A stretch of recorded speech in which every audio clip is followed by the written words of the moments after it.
तौबा के बाद फिर इबादतें शुरू करो, तब नमाज रोजे आपके हर सजदे में अल्लाह ताला नूरानियत पैदा फरमाएगा। वो कशिश होगी, वो लचक होगी, इबादत वैसी होगी जैसे आप दुनियावी मोहब्बत करते हो इसमें आपको कशिश मिलती है, ऐसे जब तौबा करने के बाद आपका दिल साफ हो जाएगा, हर सजदे में तजल्ली मौला का ज़ौक़ मिलता हुआ नजर आएगा, तब समझ में आएगी वलायत किसे कहते हैं। और आगे बढ़े, देखें आला हजरत सरकार फरमाते हैं, बताएं हजरत वक्त ज्यादा है बोला जाए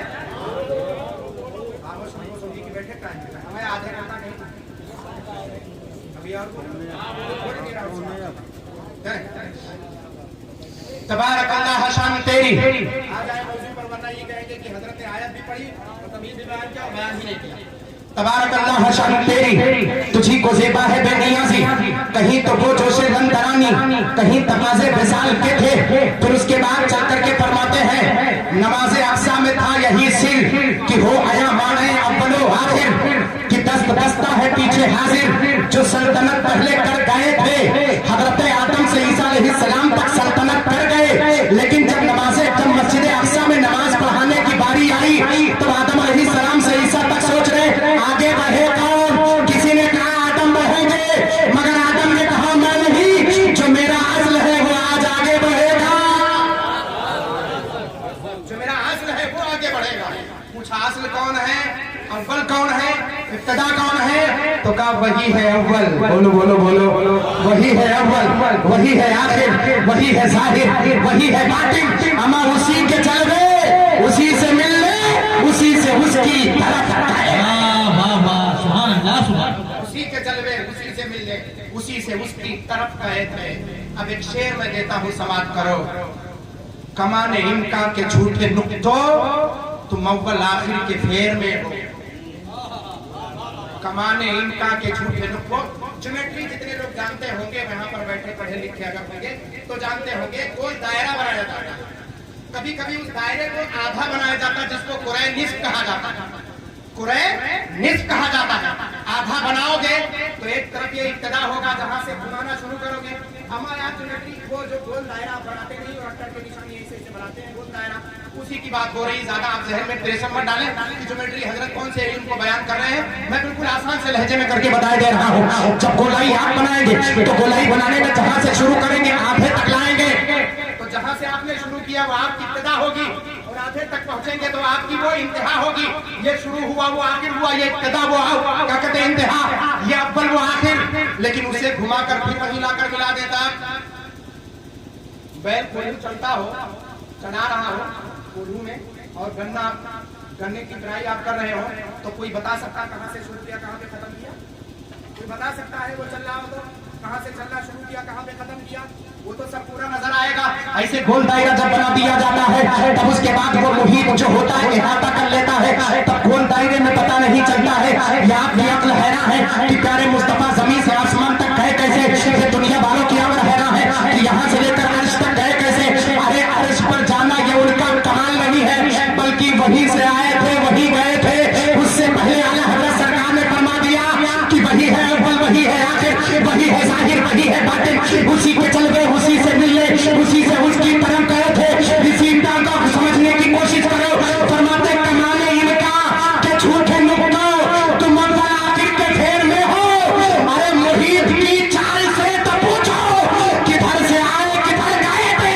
अरे जिधर गए थे वो इंतहा न थी, बल्कि वही रहकर आए थे और आज वही प्यारे मुस्तफा में आपको तशरीफ दे। कल वहीं से चल के आए थे, आज वहीं का कुर्ब हासिल करने गए थे। वो यहाँ आना तकल्लुफ है, वहाँ जाना तकल्लुफ नहीं है। यहाँ आना आपके यहाँ तकल्लुफ है। प्यारे मुस्तफा आपके यहाँ तशरीफ लाए, यहाँ तशरीफ लाने से पहले कुर्बे परवरदिगार थे, कुर्बे परवरदिगार थे।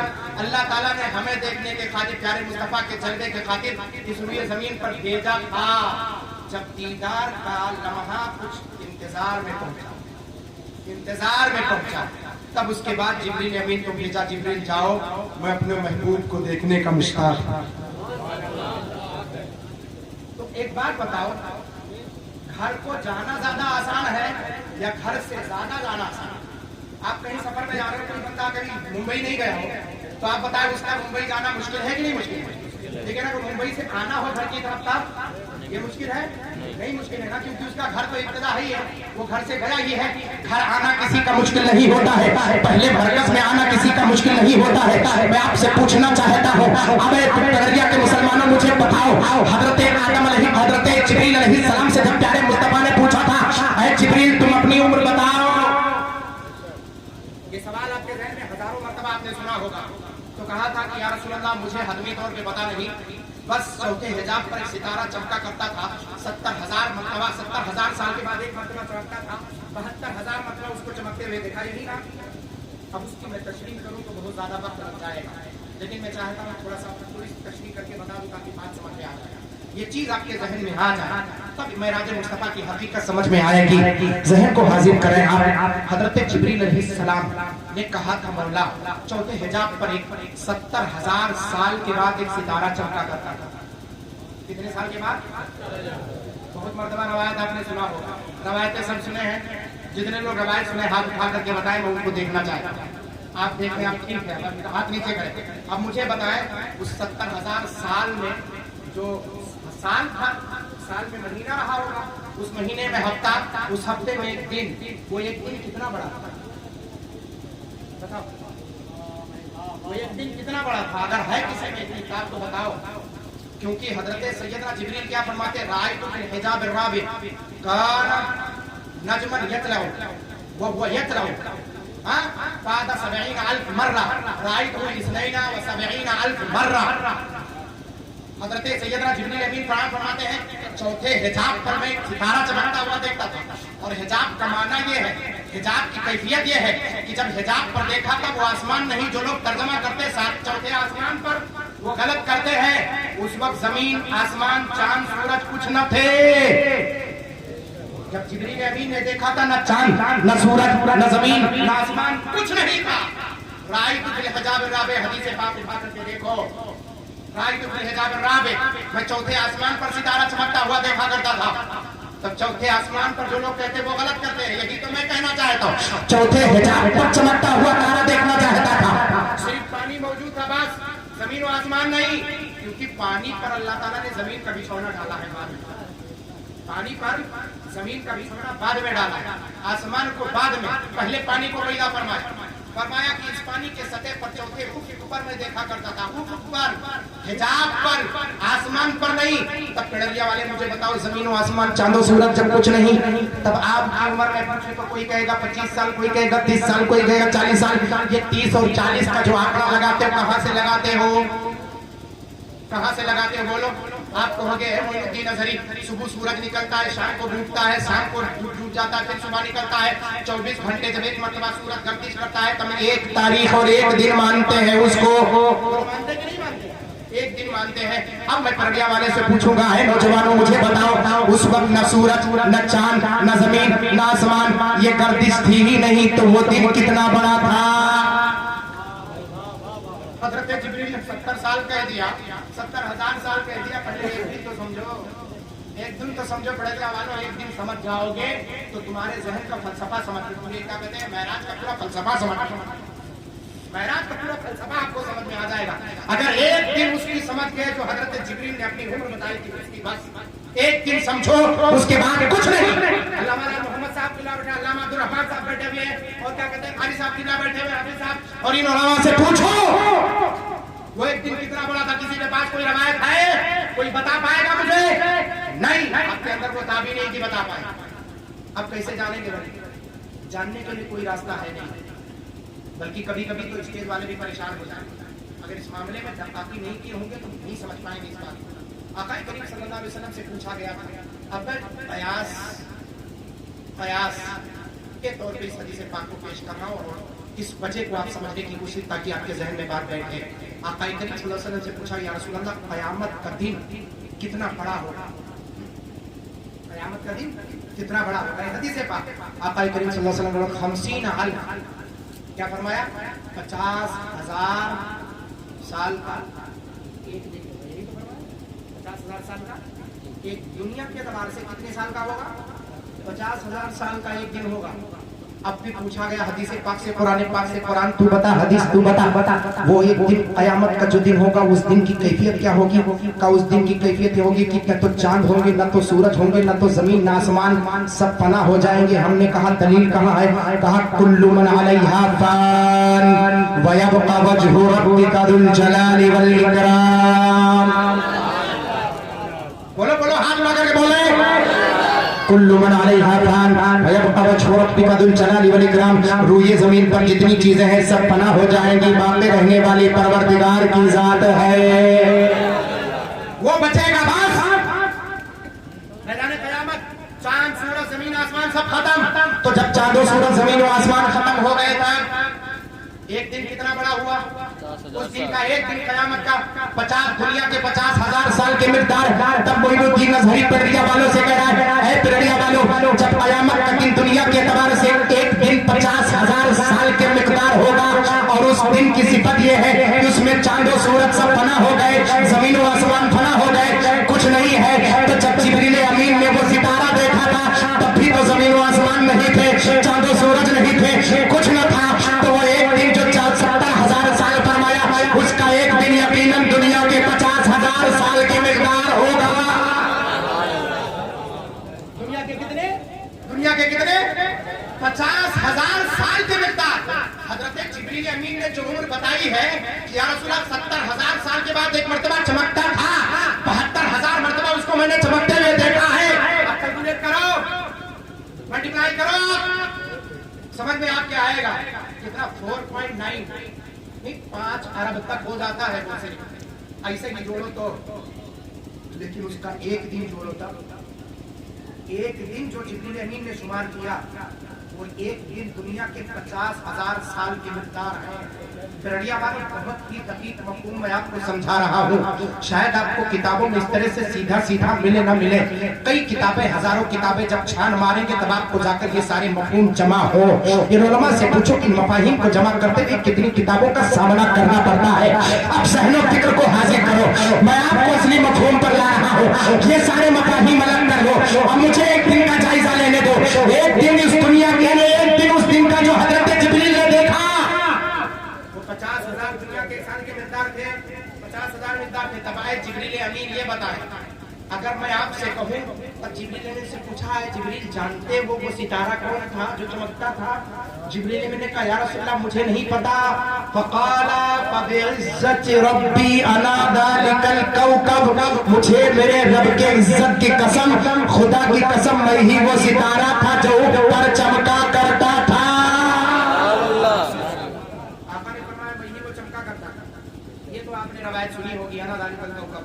अब हजरत मौलाना मोहम्मद साहब, हजरत रहमान साहब, दीगर अहबाब मौजूद है, इनसे पूछे आप, जब सितारा चमका तब जिब्रील ने देखा, अच्छा ये बताओ वो नूरे मोहम्मदी जो चमका था, चमकने से पहले वो था कहाँ?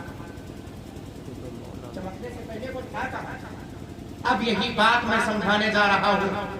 वही कमाने इनका के झूठे नुक्तों, तुम अव्वल आखिर के फेर में हो, इसको समझ नहीं पाओगे। ज्योमेट्री के हिसाब से आला हजरत नाथ सरकार ने इसको समझाने की कोशिश की है।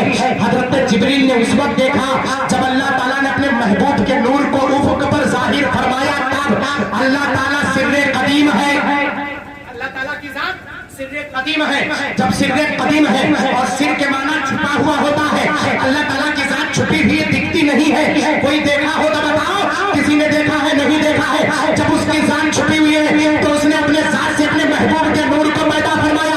तो पिरडिया वाले मुझे बताओ, अल्लाह ने अपने महबूब के नूर को कब तक छुपाया? छुपाया कब तक भाई? क्योंकि वो खुद छुपा हुआ है। तो जब नूर पैदा किया तो कुछ दिन तक छुपाया ही होगा। किसी को पता है छुपाने की मुद्दत? किसी को नहीं पता। जब मौला ने ऊपर जाहिर फरमाया तब जिब्रील अमीन ने देखा। कब देखा जिब्रील अमीन ने? वो कब तक छुपा के अपने कुर्ब में रखा था। अगर कुर्ब में ना रखा होता, खुदा की कसम, मोइनुद्दीन अज़हरी मिंबर पाक पर बैठा है, अगर उस नूर को अल्लाह अपने कुर्ब में छुपा करके ना रखता तो जिब्रील अमीन से नहीं फरमाता कि जिब्रील जाओ मेरे महबूब को लाओ, मेरे महबूब को देखे, जमाना गुजर गया, मैं अपने महबूब की चाहत का मुश्ताक हूँ। ये परवरदिगार ने फरमाया था। कोई अब पता चला वो नूर जिसको हमारे काबे में देखा है वो अल्लाह के कुर्ब में था। अब वही नूर यहाँ चल करके आया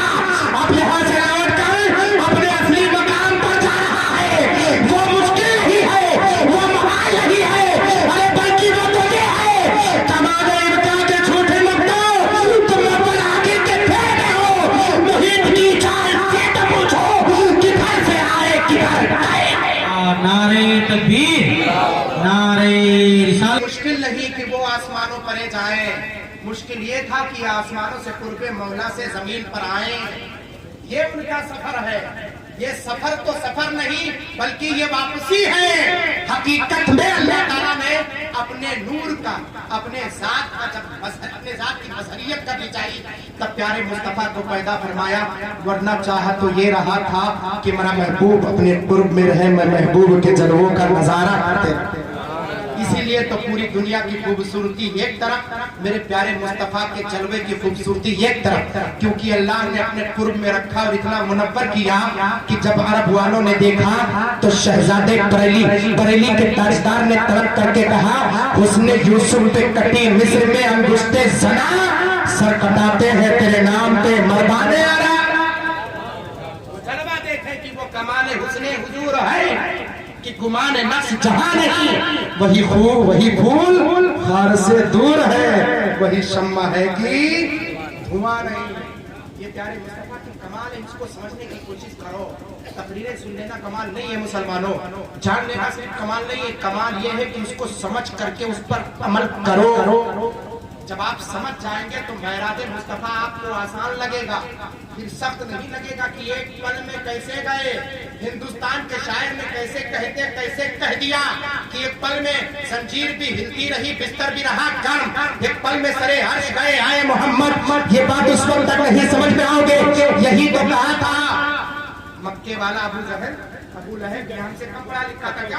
वो हमसे ज्यादा दरबादार वो जानता था, वो हमसे ज्यादा फाला जानता था, वो हमसे ज्यादा कर्म करता था, अरबी हमसे ज्यादा जानता था, वो हमसे ज्यादा समझता था। तब उसने कहा था, ऐ मोहम्मद बताओ कहां से कहां तक गए?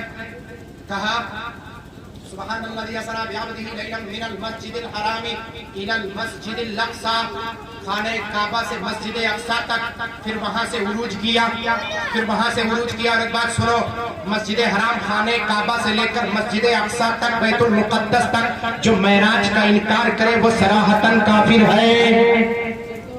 उसके बाद मस्जिद अक़सा से लेकर आसमानों तक का जो इनकार करे वो गुमराह है। गए कहाँ?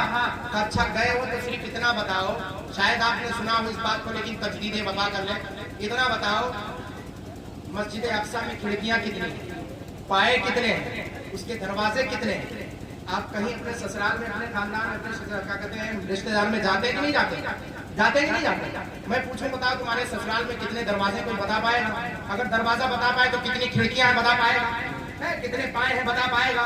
कितनी दीवारें कहाँ गई बता पाएगा? हम आप रिश्तेदारी करने जाते हो या कि दरवाजा किनने जाते है कि नहीं? यही ना होता है।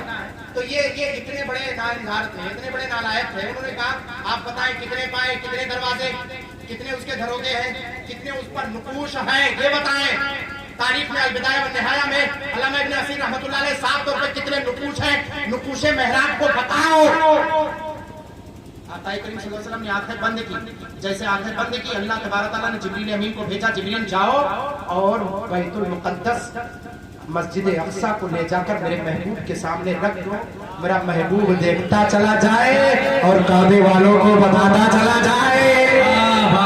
क्या कहिए भाई, जिंदाबाद जिंदाबाद। आपको कोई मुश्किल है, आपको कोई परेशानी है? आक़ाए करीम सल्लल्लाहु अलैहि वसल्लम ने मुस्कुराते हुए आंखें खोली, कहा आमिना के लाल, अब्दुल्ला के दुलारे, बहुत मुश्किल हो गया। एक तरफ अबू जहल, एक तरफ अबू लहब, एक तरफ लाहू कहते हैं अबू जहली ताकतें खड़ी थी, पूरे अरब वाले हाजिर थे। ऐ अब्दुल्ला के दुलारे मोहम्मद, आप कहते हो रातों रात एक पल में सरे अर्श गए, आपने सब कुछ किया, मगर बताओ नुकूशे मस्जिद अक़सा को बताओ, महराब मस्जिद अक़सा को बताओ, आखिर है कितनी? आक़ाए करीम सल्लल्लाहु अलैहि वसल्लम ने फरमाया था कि एक काबे वालों, ऐ मक्के वालों, एक एक सवाल करता जाए, खुदा की कसम जिसके कब्ज़े कुदरत में मेरी जान है, हर सवाल का जवाब देता चला। हम सब की तरह नहीं थे, ऐसे नहीं मानेंगे। एक चीज और बताओ, क्या जब मस्जिद हराम से खाने काबा से बैतुल मुक़द्दस तक मस्जिद अक़सा तक गए तो इस रास्ता, यही रास्ता काफिले का भी है। कुछ काफिले जाते हुए मिले होंगे, कुछ काफिले आते हुए मिले होंगे। हाँ, कितने काफिले जाते मिले, कितने काफिले आते मिले? 3 जाते 3 आते मिले। तो कहा बस इतना ही? तो कहा हाँ वो तो गया, नहीं अभी एक चीज बाकी है। तो वो क्या बाकी है? कहा जो काफिला सबसे पहले मक्के की तरफ आने वाला है, काफिला मक्के की तरफ सबसे पहले आने वाला है, वो काफिला मक्के की सरहद तक पहुंचेगा कब? ये बताओ। अच्छा एक बात मुझे, ये बहुत बड़ा सवाल, ये बहुत बड़ा सवाल मैं आपसे पूछना चाहता। एक बात बताओ, अगर कोई उतरौला चौराहे, आसाम चौराहे से, मलकापुर चौराहे से निकले, तरड़िया पहुंचे, 40 के स्पीड में अगर बाइक भगाए, तो आप बता सकते हैं कि कितने मिनट में पहुंच जाएगा तरड़िया? बता सकते हैं कि नहीं बता सकते? 60 के स्पीड में निकले तब भी आप बता सकते हैं इतने मिनट में पहुंच जाएगा।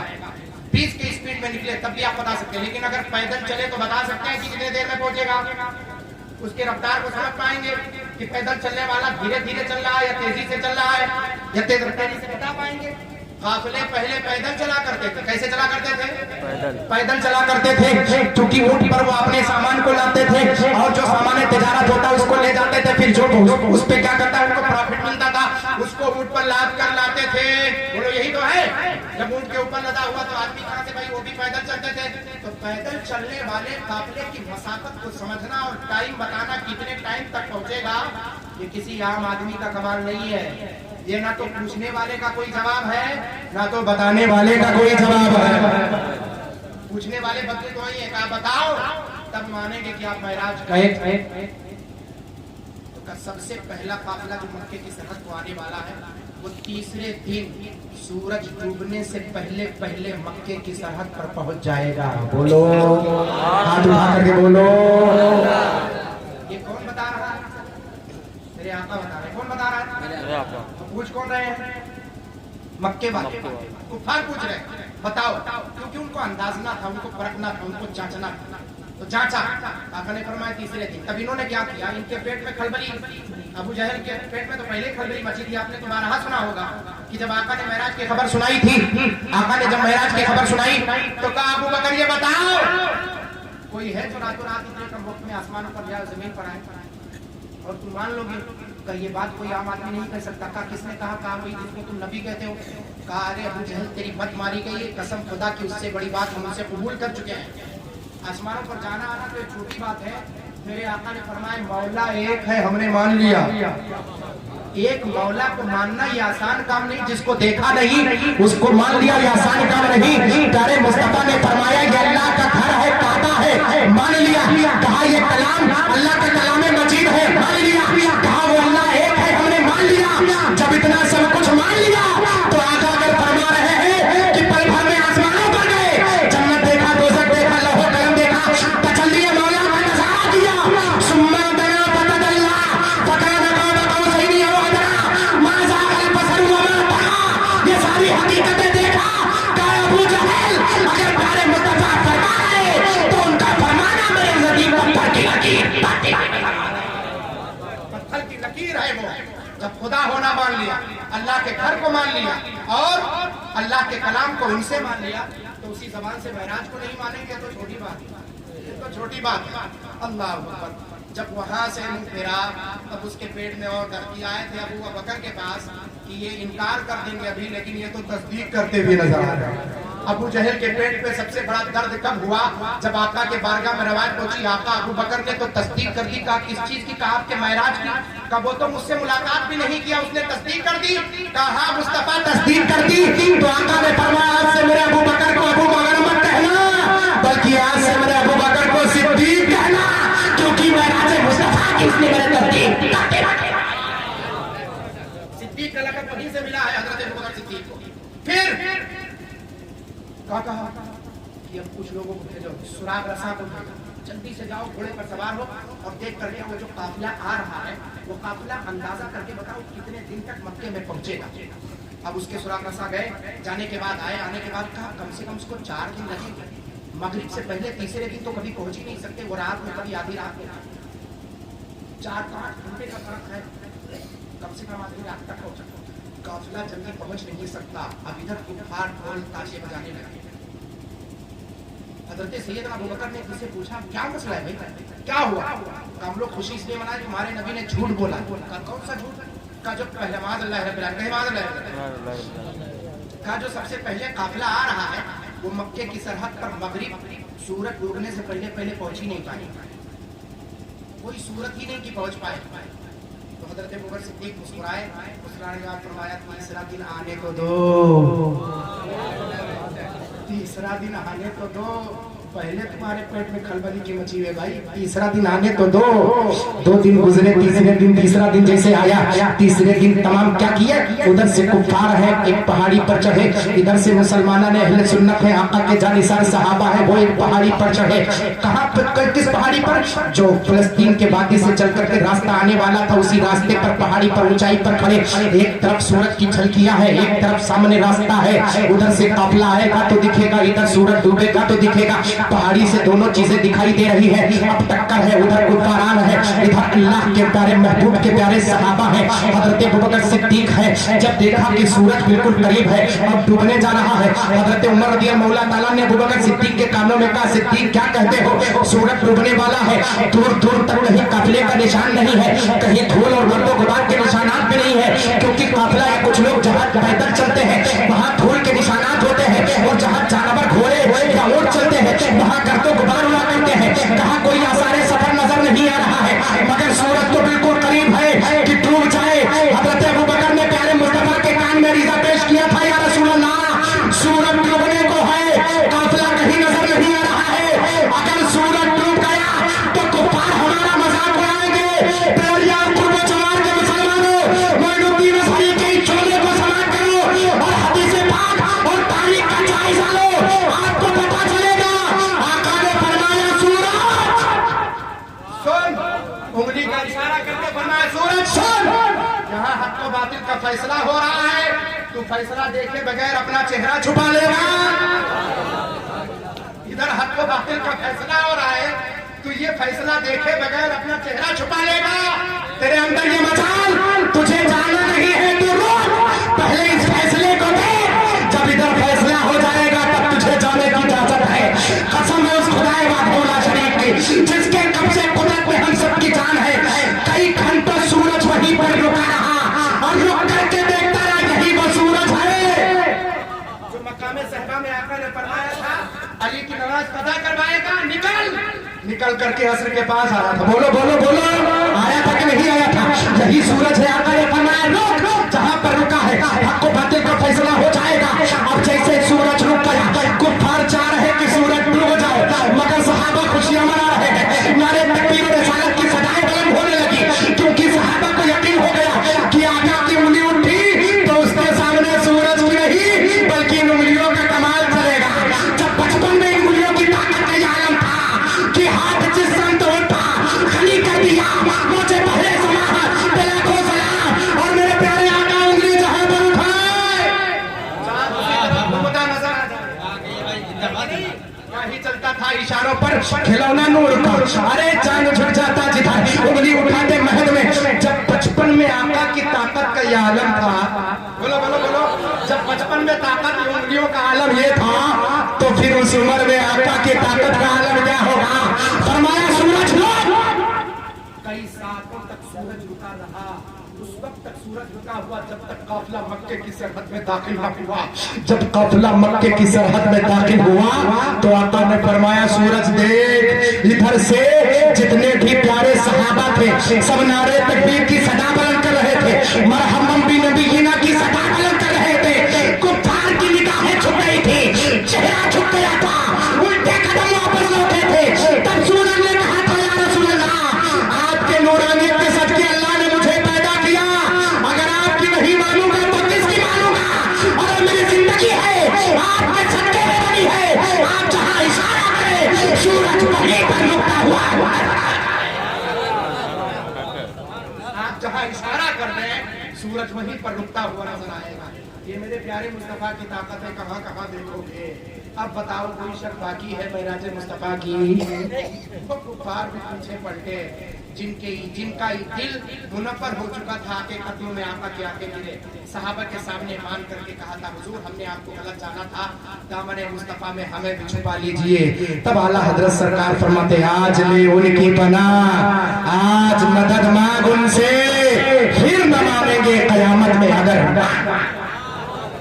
ये हकीकत मेराज मुस्तफा है, इस इसको समझने की कोशिश करो पिरड़िया वालों।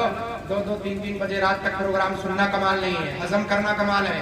2 प्लेट खा लो, पता चला लोटा लेके दौड़ते रहो। हाँ, हजम करो पहले उसे। अल्लाह तबारक तआला हम सबको हजम की तौफीक अता फरमाए। हाजमा खराब ना हो इससे पहले। इंशाल्लाह फिर कभी मौका मिलेगा तो बयान होंगे। महराज मुस्तफा की हकीकतात के सामने मैंने रखी। मौला तबारक तआला की बारगाह में दुआ है मौला इस कमेटी वाले नौजवानों को, जिन जिन लोगों ने मेहनत की है, मौला सबको महराज मुस्तफा का सदका अता फरमाए। मौला तआला वलियों के, मौला तबारक तआला असरात का और उनके कश्फ का, उलूम व फुनून का मौला सदका अता फरमाए। बोलने में किसी किस्म की गलती हुई जानबूझ के भूल से माफ फरमा। अस्तगफिरुल्लाह रब्बी मिन कुल्ली ज़ंबिन व अतूबु इलैहि। माल बला। अस्सलामु अलैकुम व रहमतुल्लाहि तआला व बरकातहू।